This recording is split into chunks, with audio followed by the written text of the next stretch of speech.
Bom dia a todos. Bom dia, boa noite, boa tarde. Não sei qual horário que vocês estão assistindo essa aula, né? Pessoal, hoje nós vamos continuar o assunto da disciplina da eletrotécnica básica. Na primeira aula, eu apresentei a vocês, fiz uma simplificação a respeito de circuito de corrente contínua.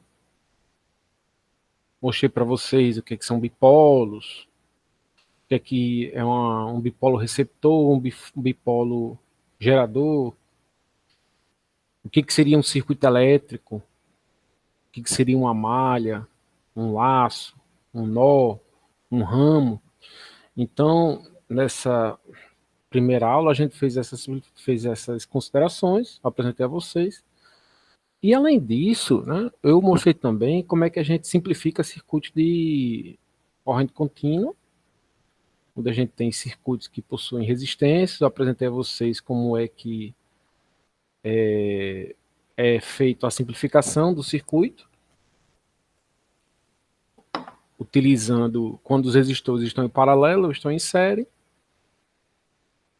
Também mostrei a vocês que existem alguns casos que é necessário reduzir o circuito, né, para encontrar a resistência equivalente. E não existe nenhuma associação paralela ou séria para vocês fazer a simplificação. Dessa forma, eu apresentei a vocês a transformação delta-estrela, né, que é quando você identifica um circuito no delta, o circuito, a presença de um delta, você converte para estrela, ou a presença de uma estrela, você converte para delta. Dessa forma, você consegue visualizar associações série e ou paralela. Nem sempre um circuito que tem delta estrela, um delta precisa converter para estrela e um estrela precisa converter para delta. O importante é que vocês procurem o quê? Associações série e paralela para reduzir o circuito. Chegar um momento que você não tem essas associações, você pode utilizar a transformação. Então, mostrei para vocês na primeira aula. Na segunda aula, fiz alguns exercícios de simplificação, mas também apresentei o quê? Apresentei para vocês uma forma de a gente resolver um circuito, de a gente encontrar as correntes de ramo de um circuito, né? O que seria corrente de ramo? As correntes que passam pelos componentes do circuito elétrico, utilizando o método das correntes fictícias, ou o método da corrente das malhas, né? Corrente fictícias de malha, ou fictícias de Maxwell, tem vários nomes que o pessoal utiliza, né? Que é quando nós temos um circuito elétrico, é preciso que a gente encontre a corrente dos componentes. A gente, nesse caso, não pode fazer a simplificação. Ou porque a gente não pode desconfigurar o circuito realizando a simplificação, é porque o circuito tem fonte de corrente de tensão e não tem como a gente fazer a simplificação. Então a gente vai precisar utilizar esse método. Existem vários métodos para vocês encontrar as correntes de ramo dos circuitos, né? Esse método das correntes fictícias é um método que é interessante, porque você vai ter um número de equações, vai ser igual ao número de malhas, não o número de correntes que você tem lá no circuito, e isso vai facilitar a sua vida. Então, sim, esqueci, né? Eu também apresento para vocês as leis de Kirchhoff, né? Lei dos nós e lei das malhas. Então, o que nós temos para ver a respeito de circuito de corrente contínua, nós já vimos. Então, disse a vocês que um circuito de corrente contínua, o indutor se comporta como um fio, um curto-circuito, e o capacitor se comporta como um circuito aberto. Por quê? Porque a gente desconsidera a parte transitória dos circuitos, como eu falei lá na aula para vocês. Agora, nós vamos ter que aprender um pouquinho sobre circuitos de corrente alternada. Circuito de corrente contínua, nós temos a utilização maciça em ambiente residencial, ambiente industrial, né? Nós temos diversas aplicações onde nós temos circuitos de corrente contínua. Nosso computador, ele tem um equipamento que converte a tensão alternada que é fornecida para a COSERN para uma tensão contínua para alimentar o computador. a fonte de notebook, a televisão também, a circuitaria dela é alimentada em corrente contínua. Então, essas aplicações mais residenciais, elas são trabalho com corrente contínua.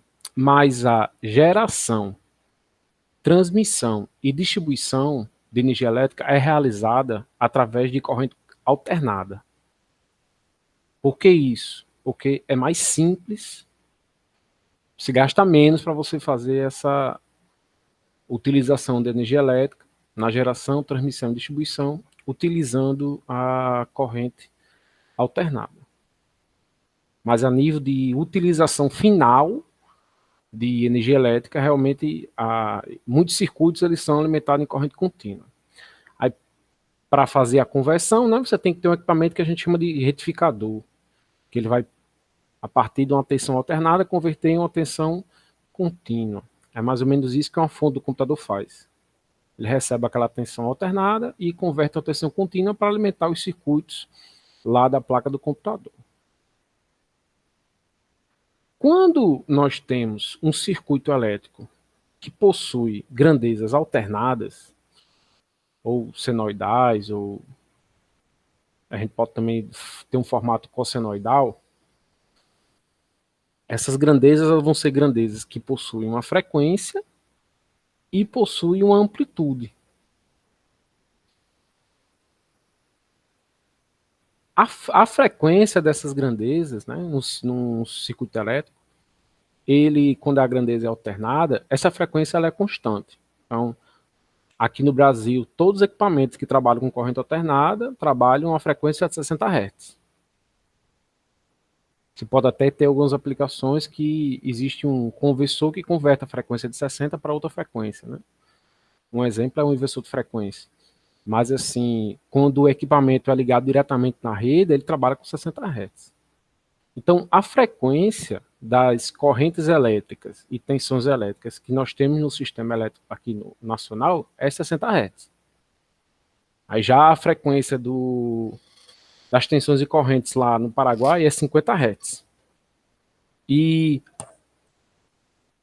para que a energia, né, seja transmitida do Brasil Paraguai, Paraguai a Brasil, é necessário um equipamento que faz a conversão de frequência, né, de 50 para 60 ou de 60 para 50. Então, se nós formos pensar em um circuito elétrico, né, que trabalha com grandezas contínuas,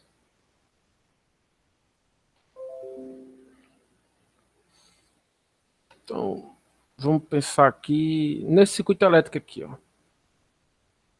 O circuito elétrico que eu usei na aula passada. Vamos pensar aqui nesse circuito elétrico.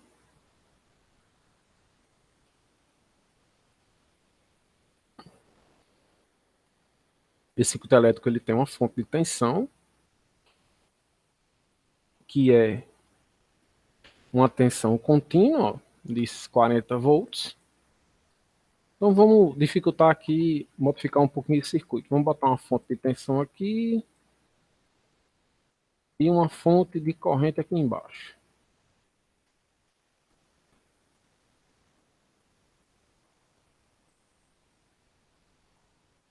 Uma fonte de corrente.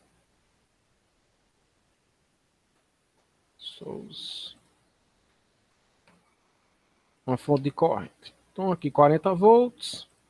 Vamos botar aqui 10 amperes. Então, nesse circuito elétrico, nós teríamos o quê? Esse circuito elétrico teria 3 malhas. Essa tensão aqui de 40 volts também. Vamos botar de 100, né? Para ficar um pouquinho diferente. Então, se for necessário que a gente encontre a corrente nesse resistor aqui, ó, o que é que a gente pode fazer se o circuito for de corrente contínua? A gente pode percorrer esse circuito aqui, ele vai ter 3 malhas. A gente pode percorrer essa primeira malha com a corrente a segunda malha com a corrente B e a terceira malha com a corrente C. Escrever as 3 equações das malhas e a partir disso encontrar A e B e C. Com o valor de A, eu vou saber qual é a corrente que passa nesse resistor. Só então uma coisa interessante, pessoal, que eu tenho que lembrar vocês, é o quê? Que quando vocês forem fazer análise de Deixa eu ver aqui, aumentar. Quando vocês forem analisar um circuito, né, com várias malhas, e vocês tiverem que percorrer as malhas, lembrem que uma fonte de tensão, ele é um equipamento que determina a tensão em seus terminais, e a corrente depende do circuito. Então essa tensão aqui é 40 volts. Essa tensão aqui é 100 volts. Então quando eu for percorrer aqui, ó, vai ser mais 40, menos IA, vezes o valor da resistência. Aí aqui vai ser menos IA menos IB, vezes o valor da resistência. Aí aqui vai ser menos IA menos IC, vezes o valor da resistência. Só que quando vocês forem chegar nessa malha aqui, ó, o que vai acontecer? Percorrendo a malha, né? Aqui eu vou ter o valor dessa resistência vezes IA mais IB, que eu estou considerando o sentido positivo para baixo, IA menos IC. Aqui seria menos IB menos IC, menos o valor da resistência vezes a corrente C. E essa fonte de corrente, a gente não pode dizer que ela tem uma tensão de 10 volts. Vocês teriam que estipular aqui uma tensão, Vx ou Vy, e fazer menos Vx igual a zero. Só que uma coisa interessante, aí as pessoas podem achar, não, Tiago, então a fonte de corrente vai dificultar muito o circuito. Na verdade, não. A fonte de corrente, ela determina a corrente em todos os componentes que estão em série com ele, com a fonte de corrente, com ela. Então, a corrente que passa nesse resistor é igual a 10 amperes. Se você considerar o sentido positivo para baixo, né, é igual a corrente de menos 10, que a corrente aqui está subindo. Então, a corrente C, que é a corrente que está circulando aqui, ela vai ser igual a quanto? A menos 10 amperes. Então, você já tem uma corrente que você sabe de forma simples. Você sabe que C é igual a menos 10. Se essa fonte estivesse aqui, você saberia que IB menos IC é igual a menos 10. Se essa fonte estivesse aqui, você saberia que IA, né, no caso está nesse sentido aqui, seria IA igual a 10 amperes. Então a fonte de corrente ela não dificulta. Só que você tem que lembrar que existe uma queda de tensão. Aí para encontrar as outras correntes, aí você vai ter que percorrer, né? Aqui você vai ter que percorrer, mas como você sabe essa corrente é mais fácil, né? Vai diminuir a quantidade de equações. E quando você percorrer essa malha, tem que lembrar que existe uma queda de tensão aqui sobre essa corrente. Aí dessa forma você vai conseguir encontrar as correntes, né? Do IA e B, e também você vai conseguir encontrar qual é a queda de tensão sobre essa fonte de corrente. Porque fonte de tensão tem tensão fixa e corrente dependendo do circuito. Fonte de corrente, ela tem uma tensão que depende do circuito e a corrente, com os equipamentos em série com a fonte, tem um valor o quê? Tem um valor fixo, né? Ela que determina. Aí por que eu estou montando esse circuito? Porque quando é corrente contínua, se tiver fonte de tensão, fonte de corrente, é simples de vocês fazerem isso. Mas se eu tiver um circuito com corrente alternada, no lugar aqui dessa fonte de tensão, vou e coloco uma fonte de tensão alternada. Aí aqui no lugar dessa eu coloco outra fonte de tensão alternada. Aqui eu vou colocar uma amplitude de 40, aqui de 60, acho que era 100. E aqui também eu vou colocar uma fonte de corrente. Fonte de corrente de, acho que era 10, vou botar 10 amperes.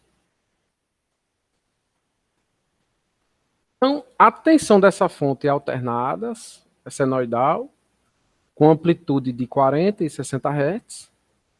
Essa daqui tem uma amplitude de 100 e 60 Hz.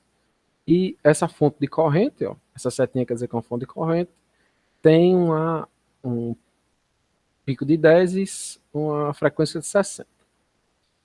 Pessoal, vejam que isso daqui, ó, quando eu simulo, quando eu for verificar o valor da corrente, dessa corrente aqui, ó, I1,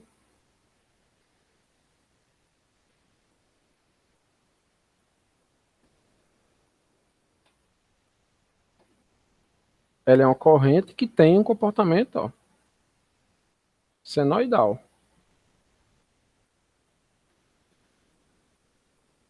Senoidal.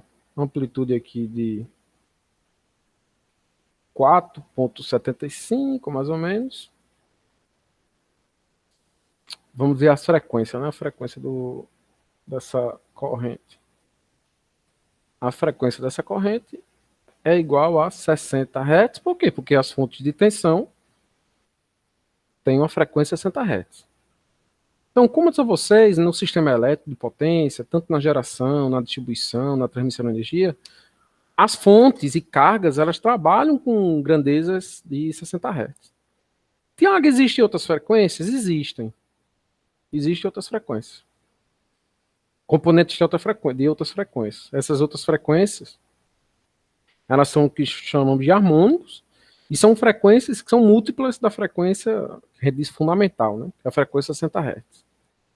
Só que existe um princípio, que é chamado de superposição, que diz que se a gente analisar o circuito para 60 Hz, as outras componentes elas não vão contribuir. Então a gente pode esquecer essas outras componentes e pensar apenas na fundamental. Então, qual é a problemática? Quando vocês forem fazer as equações aqui das malhas, vocês vão estar trabalhando com tensões com formato senoidal. Essa daqui vai ser 40 seno de 2π vezes 60 vezes t. Essa daqui vai ser amplitude de 100, seno de 2π 60 vezes t. E isso vai dificultar vocês para resolver o circuito, se vocês quiserem encontrar essa corrente. Porque vocês vão ter que operar com senos e cossenos. Então isso vai dificultar a vida de vocês. Aí o que nós fazemos para facilitar a nossa vida? Como todas as grandezas, elas têm a mesma frequência, então vamos pensar que essas grandezas, vamos pensar como vetores, né? Essas grandezas, elas são vetores que estão girando com a mesma frequência. Se os vetores estão girando com a mesma frequência, né? A mesma velocidade, então eu só preciso saber qual é a diferença angular entre eles. Porque eu sei que a velocidade é a mesma. Então, como é que nós fazemos para resolver um circuito de corrente alternada? A gente utiliza o conceito de fasor, que é o quê? Transformar as tensões e correntes senoidais e cossenoidais em fasores, que são números complexos, onde esses números complexos eles vão se importar com o valor o quê? Com a amplitude das correntes e com a defasagem que tem uma grandeza em relação à outra. Então, a questão da frequência, ela abstrai, ela não importa. Então, a gente pega esse circuito aqui com 3 malhas, transforma as fontes de tensão e de corrente para fasores, e dessa forma a gente vai conseguir solucionar o circuito. Vou encontrar o fasor da corrente aqui. Aí o que eu faço? Se eu quiser saber a corrente no formato senoidal, eu tenho que fazer a conversão do fasor para o formato senoidal. Tudo isso que eu estou falando para vocês é apenas para mostrar a aplicação, mas eu vou mostrar matematicamente como é que a gente vai fazer tudo isso. Além disso, pessoal, lá em circuitos de corrente contínua, eu disse a vocês o quê? Que indutâncias e capacitâncias, a indutância, podia ser substituída por um fio, no regime permanente de circuito de corrente contínua, e um capacitor pode ser substituído pelo circuito aberto. Ou seja, para um circuito de corrente contínua, esse nó está ligado a esse nó, e de corrente contínua, aqui eu não tenho circulação de corrente. Então, vamos lá. Em corrente alternada, esse indutor ele não vai poder ser substituído por um fio. Ele vai contribuir para o valor de corrente, tanto esse indutor como esse capacitor. Isso eu vou mostrar a vocês que é o que a gente chama de reatâncias. Então, além das fontes de tensão que a gente vai converter para fasores, os elementos, né, os dipolos receptores, também vão ser convertidos para fasores, né, que são números complexos. E isso a gente vai chamar de impedância. Aqui vai virar uma impedância, aqui vai virar outra impedância, outra impedância, outra impedância. E agora, com as fontes de tensão transformadas para fasores e os elementos passivos transformados para impedâncias, a gente vai conseguir solucionar o circuito similar ao que a gente faz para a corrente contínua. E depois que a gente encontrar o fasor que a gente precisa, né, nesse caso seria essa corrente, a gente volta para o regime senoidal. Então, isso, pessoal, é mais para mostrar a vocês a questão o porquê da aula de hoje. O porquê que a gente vai aprender um pouquinho sobre números complexos. Porque como é que eu vou transformar esse circuito em transformar ele para um regime permanente senoidal, utilizando fasores, se a gente não lembra do conceito de números complexos. Então, por esse motivo, é que existe essa aula de... Apresentando. Por isso, pessoal, que a gente tem essa aula de números complexos. Então, o que seria um número complexo? Sabe-se que a resolução de uma equação de segundo grau não se admite raízes reais de um número negativo. Então, se a gente tiver um polinômio aí, ó, x ao quadrado mais 9, essa equação não admite raízes reais. Por quê? Porque a gente vai ter x ao quadrado igual a raiz de menos 9. E a gente não tem raiz real de números negativos. Então, para superar essa questão, foi que os matemáticos ampliaram a questão do sistema de números para números complexos, onde esse fatorzinho de raiz de menos 1, ele é convertido para o que a gente chama de i ou de j, que é o operador imaginário. Se é igual a raiz de menos 1, então i ao quadrado vai ser igual a menos 1. Então, aquela raiz que antes eu não tinha para a raiz negativa, agora eu tenho mais ou menos 3i. Então, as raízes desse polinômio, x ao quadrado mais 9, é igual a 3i e menos 3i. E sempre lembrar que quando a gente tem um polinômio, né, e as raízes são complexas, elas sempre vão ser complexas conjugadas. O que é isso? A parte aqui do i sempre vai ser um negativo do outro, não o inverso do outro. Então, a gente expande o conceito de números, né, com a questão de números complexos. Os números complexos, eles podem ser representados, né, no que a gente chama de forma retangular. Por que isso? Porque o número complexo, ele é um número que vai ter uma parte real, seria uma parte que pertence lá ao números reais, e uma parte que seria imaginária, que seria essa parte aqui que tem a parte do operador J ou operador I. Então, o número complexo é formado por quê? Pela uma parte real e pela uma parte imaginária. E uma das formas de a gente representar esse número complexo, né, que depois a gente vai ver que vai ser a representação de fasores, é o quê? É a representação retangular.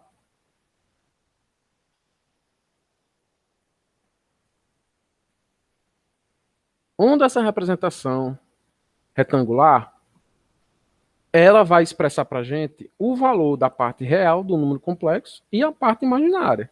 E a gente vai poder expressar isso graficamente. Como?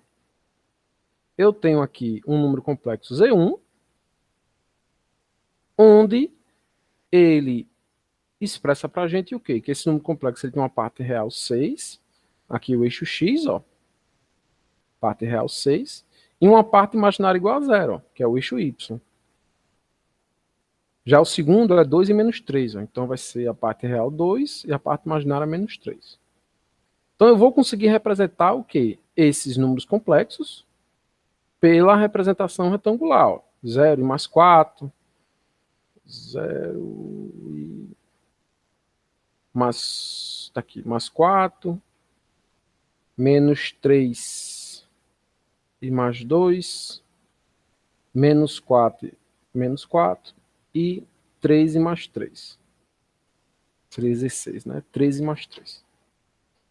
Então, esses números complexos, eles o quê? Eles podem estar em 4 quadrantes. O primeiro quadrante, que é a parte real, imaginária, positiva. O segundo quadrante, que é a parte imaginária, positiva, e a real, negativa. Terceiro quadrante, onde a parte imaginária e a parte real são negativas. E quarto quadrante, onde a parte real é positiva e a parte imaginária é negativa. Então, um número complexo ele pode ser representado na forma retangular e a gente pode mostrar isso graficamente. E esse número complexo ele pode estar em qualquer um desses 4 quadrantes.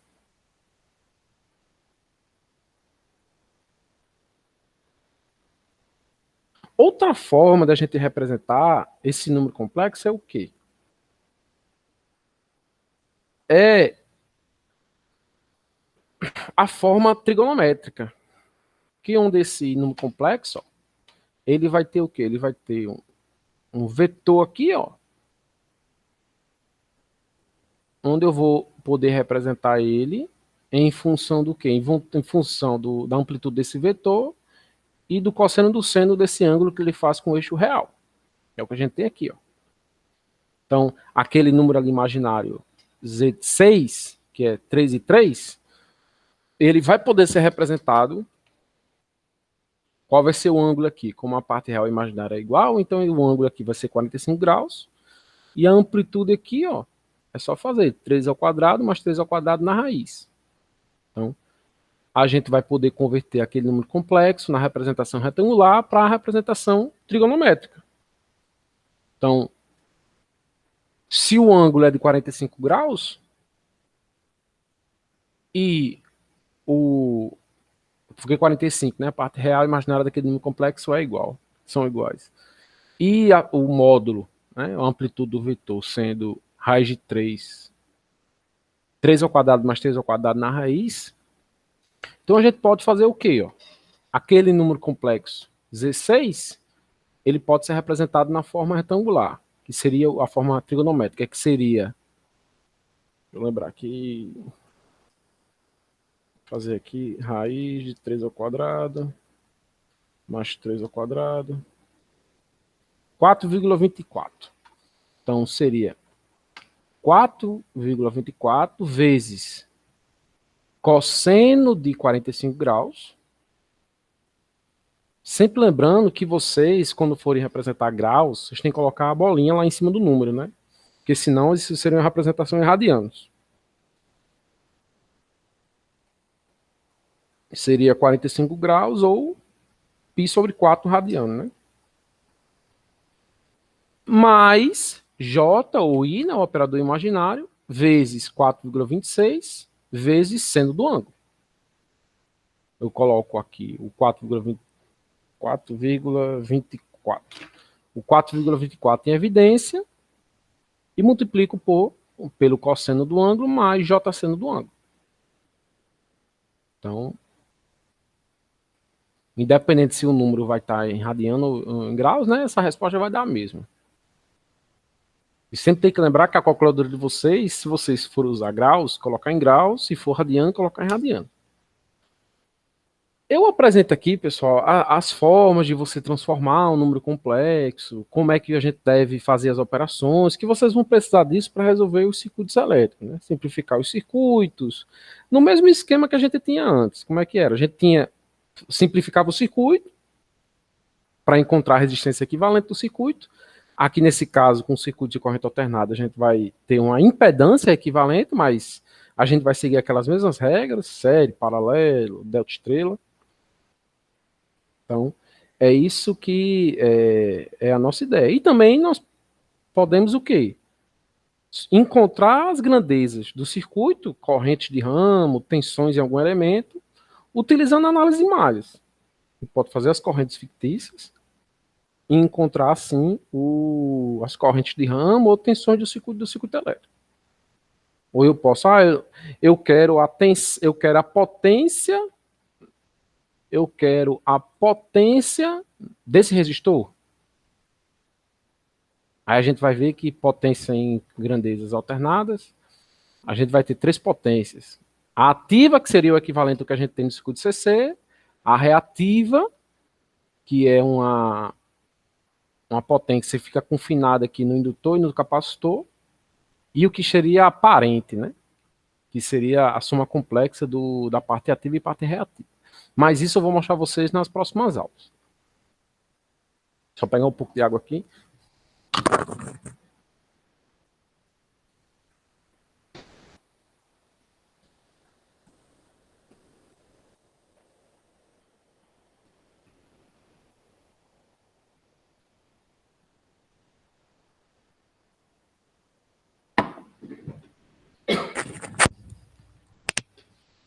Então, já apresentei a vocês duas formas de a gente representar um número complexo. Qual? Forma retangular e forma trigonométrica.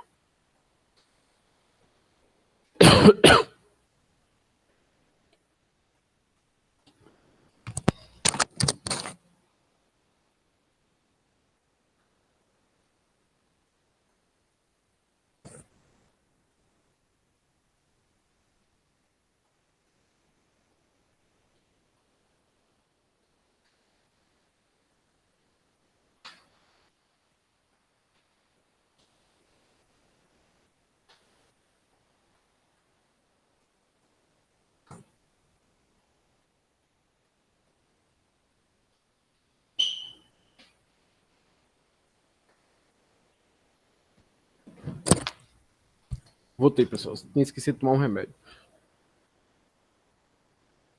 Então, já mostrei a vocês a forma retangular e a forma trigonométrica. São as duas formas que a gente tem de representar, iniciais que a gente tem de representar um número complexo. Mas existem outras formas de a gente representar.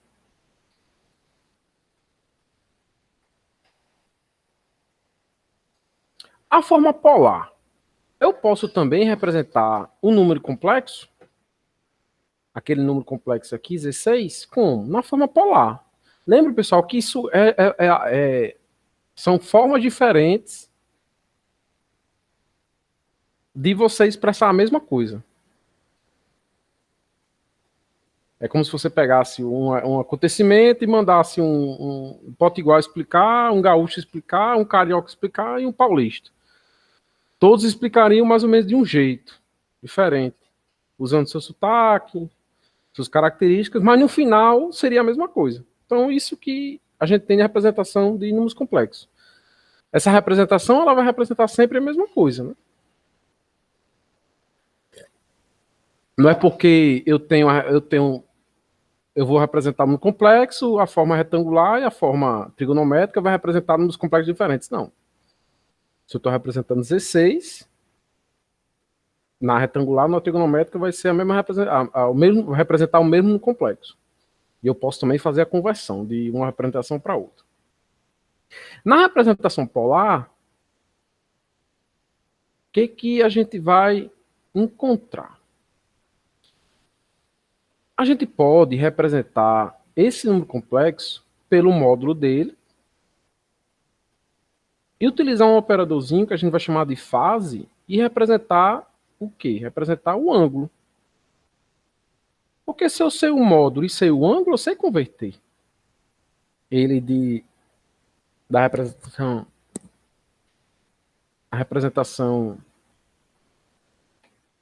de uma representação para outra. Então, esse número complexo aqui, ó, que tinha dado 4,24, o módulo, ele pode ser representado por 4,24 fase 45 graus. Como assim? Porque se eu sei que o módulo e sei o ângulo, então eu posso dizer que o número complexo é o módulo cosseno do ângulo mais j seno do ângulo vezes o módulo. Então, a representação polar, ela é o quê? Ela é expressa pelo módulo do número complexo, fase e o ângulo, em graus ou em radianos, se tiver a bolinha em graus, se não tiver, em radianos, E aqui eu tenho mais e menos, né? Porque esse número complexo, essa fase pode ser negativa ou positiva. Se o número complexo estiver no primeiro quadrante, esse ângulo aqui vai ser entre 0 e 90. Se estiver no segundo quadrante, vai ser entre 90 e 180. No terceiro quadrante vai ser 180, 270, e no quarto quadrante vai ser 270 a 360. Então, essa seria a utilização. Então, eu tenho o número complexo, tendo a parte real igual a x e a imaginária igual a y. O ângulo, sabemos que a tangente do ângulo, θ, é o quê? É a parte imaginária sobre a parte real. Então, o ângulo vai ser a cotangente de y sobre x. Então, assim, a gente encontra o que? O módulo. Só lembrar, pessoal, que essa cálculo aqui tem que dar um desconto de 180 graus se você tiver no segundo ou terceiro quadrante. No primeiro e no quarto, pode utilizar. Por que isso? Porque se por um acaso a gente tiver no segundo quadrante, né? A gente vai ter a parte real negativa e a imaginária positiva. Mas só que a gente não sabe é negativo devido ao quê? Devido ao x ou ao y, né? Quando for fazer a conta. Então, vocês têm que ter essa preocupação quando for converter, estando no complexo no segundo ou terceiro quadrante. Se for no primeiro ou no quarto, não, é tranquilo.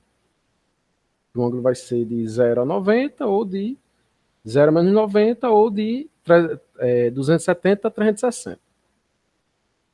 Então, o módulo vai ser raiz de x ao quadrado mais y ao quadrado.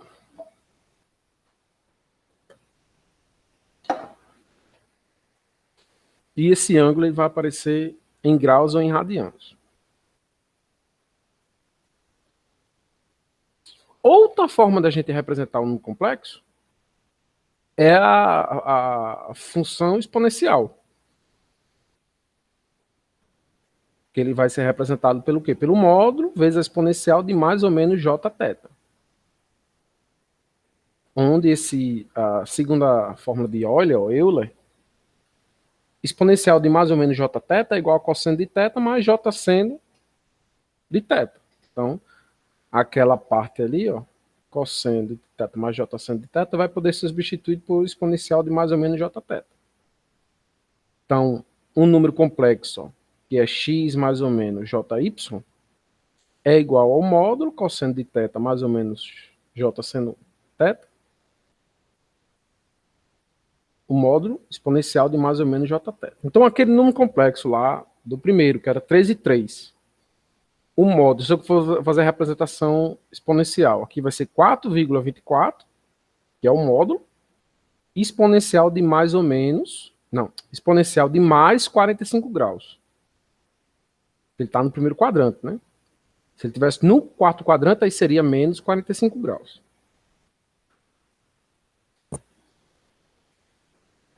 Então, a gente tem 4 formas de representar o mesmo número. Vamos pensar no... Antes eu estava usando 3 e 3, né? Mas agora vamos pensar o número complexo com a parte real igual a 5 e... Não, igual a 3 e a parte imaginária igual a 4. Na forma retangular, esse número complexo vai ser o quê? 3 mais 4j, ele está no primeiro quadrante. Se no quadrante seria o quê? Seria 3, seria menos 3 menos 4j. No terceiro quadrante, menos 3 e menos 4. E no quarto quadrante, 3 e menos 4. Mas aqui está representado no primeiro quadrante, né? É um número do primeiro quadrante. A forma polar seria 5, que é a raiz quadrada de 3 ao quadrado mais 4 ao quadrado é 5. E tem um ângulo aqui de 45 graus. Você usa esse operadorzinho para representar a fase. Aí aqui só esqueci a bolinha que tem que ter aqui para representar, que é 53,3. E o exponencial? 5 exponencial de J, 53 graus. E na forma trigonométrica, 5 cosseno de 53 mais J seno de 53. Só, pessoal, que quando a gente for operar os circuitos, fazer as equações de malha do circuito, transformar para o circuito para impedância e depois simplificar, né? Vocês vão ter que fazer operações operações com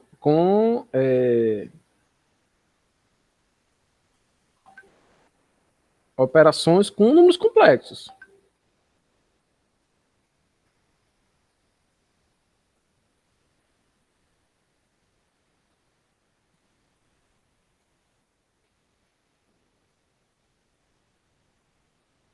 Então vocês vão ter que fazer divisões, multiplicações, somas e subtrações de números complexos. Então eu tenho que mostrar a vocês uma forma da gente conseguir simplificar o quê? Fazer essas contas de soma, subtração.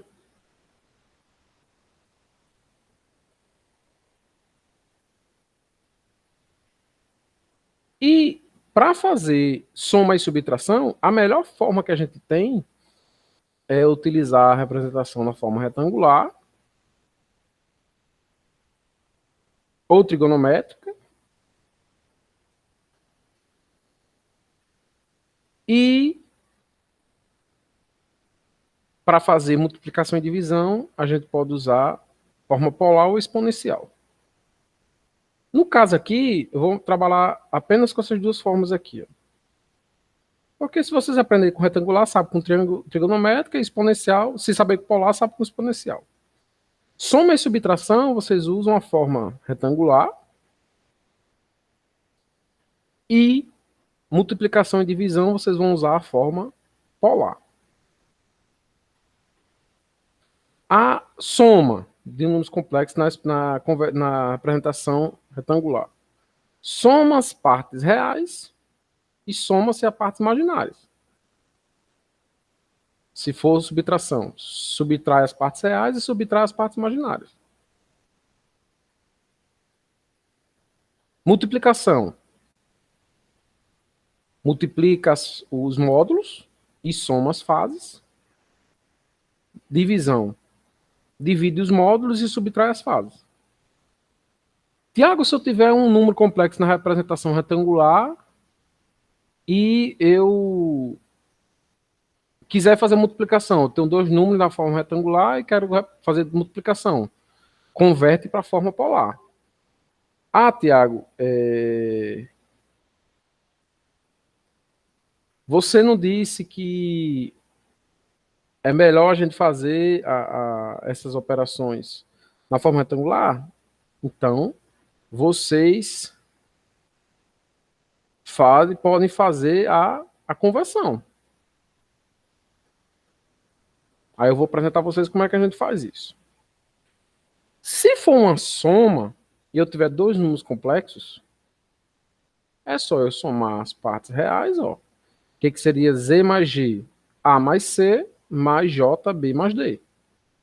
Seria a soma de dois números complexos. Ah, se eu fizer Z menos G, seria A menos C e B menos D. Vou fazer G menos Z. C menos A mais J, D menos B. Multiplicação, forma polar ou exponencial, né?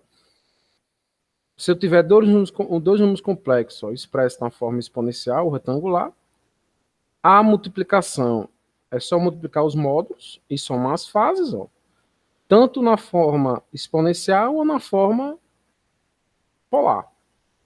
E a divisão, eu divido os módulos e subtraio o quê? Subtraio as fases. Na forma polar também, ó. Vou subtrair as fases, só que aqui eu vou usar esse símbolozinho aqui para retar a fase, ou vou usar o operador exponencial elevado a j para representar a função exponencial.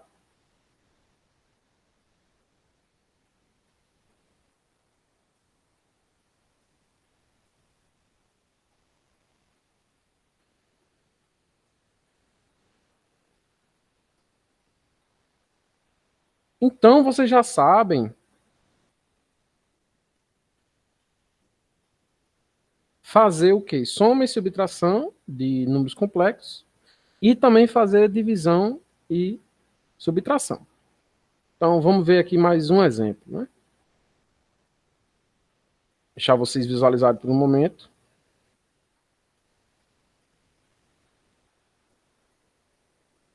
Para pensar um pouco.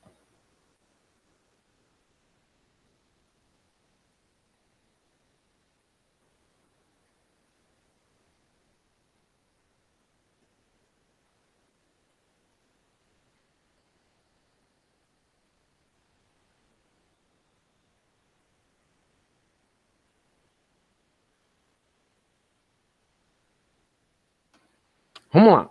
Soma e subtração de números complexos. A gente vai fazer Z1 e Z2, a gente vai fazer Z1 mais Z2 e Z1 menos Z2. Z1 mais Z2, 5 menos 3. 5 mais menos 3. Então fica 5 menos 3. Menos 2, menos 8. Então fica menos 10. Subtração, Z1 menos Z2. Seria 5 menos menos 3, vai dar 8. E menos 2 menos menos 8, que vai dar 6. Aí também vocês podem fazer Z2 menos Z1, né? Que vai ficar o quê? Vai ficar menos 3 menos 5 e menos 8 menos menos 2.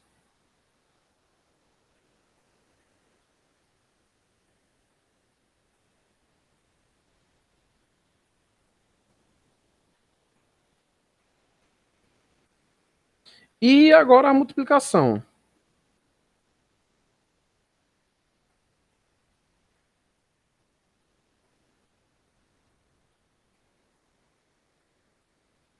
Z1 vezes Z2, né? Eu tenho aqui um número complexo com módulo de 2 e com módulo de 5.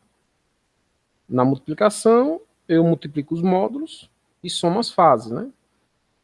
30 menos 45 é igual a menos 15.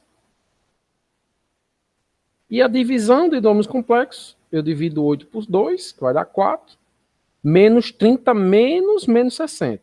Menos 30 mais 60 vai dar 30 graus. Então, assim, vocês sabem fazer as operações, né, de multiplicação, subtração, de números complexos. Vocês só precisam agora converter, né? Na verdade, isso aí está sendo mais lembrança para muita gente, né? Talvez alguém nunca tenha visto um complexo, mas acredito que a maioria já viu. E assim, se alguém tem dificuldade, o momento certo é vocês estudarem agora, pessoal. Porque a aula de hoje já vai ser sobre o complexo. Próxima aula eu já vou chegar em circuito CA. Depois eu vou falar já de circuitos paralelos, série, e assim a gente vai continuar. E depois mostrar a vocês como é que calcula a potência de um circuito de corrente alternada. Então, se tem dificuldade em números complexos, pode tirar a dúvida por e-mail, ver algum material. Tenta tirar essa dúvida até a próxima quarta-feira, que é a próxima aula. E a transformação de polar para retangular? É só a gente fazer, se eu for da forma polar para retangular, é só pegar o módulo, fazer cosseno do ângulo mais ou menos J seno. Se o ângulo que for mais, a gente usa mais. Se o ângulo for menos, a gente usa menos. Vai ser x mais jy. E se eu quiser converter da forma retangular para polar? Eu encontro o módulo, que é raiz ao quadrado de x ao quadrado mais y ao quadrado, e o ângulo é a tangente de y sobre x. Então, esse número complexo aqui de 50 faz 53 graus, ó. Se eu quiser converter ele para a forma retangular, 50 cosseno de 53, senos J seno de 53. Então, tem uma parte real de 30 e uma parte imaginária de 40. Então, assim, pessoal, vocês têm o quê? A gente finaliza essa parte de números complexos, lembrando que essa aula é mais assim de uma base para vocês, mas muitas operações de número complexo vocês vão fazer com a própria calculadora de vocês, né? Mas se a calculadora for aquela mais simples, né? Aí, celular não, porque... Na verdade, eu dizer que celular não, porque a prova não deixa aplicar, fazer com celular, mas como vai ser online, eu não tenho como proibir a pessoa usar o celular, né? Mas quando era presencial, eu não deixava a pessoa fazer conta com celular, não. Aí, assim, você pode até usar MATLAB, outras ferramentas para fazer as contas. Tranquilo? Então, um bom dia, boa tarde, boa noite para vocês e até a próxima aula.